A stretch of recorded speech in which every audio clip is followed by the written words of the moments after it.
കോൺഗ്രസുമായി ബന്ധപ്പെട്ട സ്ഥാനാർത്ഥി നിർണയത്തിൽ മറ്റൊരു പ്രധാനപ്പെട്ട ആരോപണം ഈ മതേതര മൂല്യങ്ങളെ പരിഗണിക്കാതെയുള്ള ഒരു സ്ഥാനാർത്ഥി നിർണയം.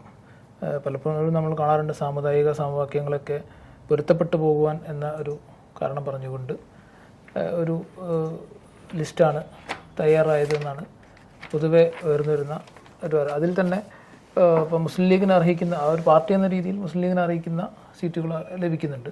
അപ്പോൾ കോൺഗ്രസ്സിലേക്ക് വരുമ്പോൾ കോൺഗ്രസ്സിന് ആ രീതിയിലുള്ള ഒരു എന്താ പറയുക ഒരു പരിഗണന കോൺഗ്രസ്സിലെ മുസ്ലിം കാൻഡിഡേറ്റുകൾക്കൊന്നും തന്നെ ലഭിക്കാതെ പോയി എന്നുള്ളൊരു ആരോപണം പൊതുവെ ഉയർന്നു വരുന്നുണ്ട്. അതേക്കുറിച്ച് എന്താണ് പറയാനുള്ളത്? ഇവിടെ ഇടതുപക്ഷം എനിക്ക് തോന്നുന്നത് ഏകദേശം 18-19 സീറ്റുകളിൽ അവർ 85 സീറ്റുകളിലാണ് നേരിട്ട് മത്സരിക്കുന്നത്. അതിൽ തന്നെ 18-19 സീറ്റുകളിൽ അവർ മുസ്ലിം സമുദായത്തിന് പ്രാതിനിധ്യം കൊടുത്തിട്ടുണ്ട് എന്നുള്ളതാണ് വേറൊരു കാര്യം.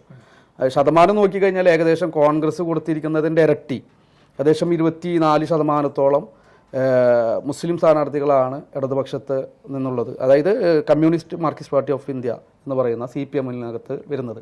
ഇവിടെ കോൺഗ്രസിനകത്ത് വരുന്നത് ഈ പറഞ്ഞതാണ്. ഇവിടെ പറയുമ്പോൾ അത് ലീഗിനും കൂടി ചേർത്ത് വെക്കുകയാണ്.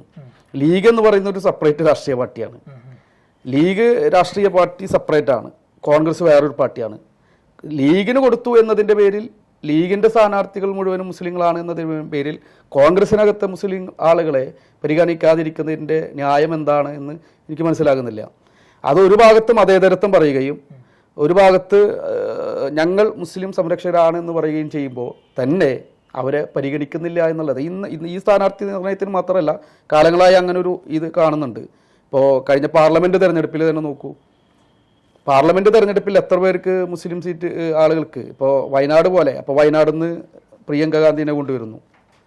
അപ്പോൾ പിന്നെ ഒരു മുസ്ലിം ഇക്വേഷൻ ഉണ്ടാകണം, എവിടെയെങ്കിലും ഒരാൾക്ക് കൊടുക്കണ്ടേ എന്ന രീതിയിലാണ് പിന്നെ പാലക്കാടുള്ള ഷാഫി പറമ്പിലിനെ രാജിവെപ്പിച്ചിട്ട് വടകര കൊണ്ടു കൊടുക്കുന്നത്.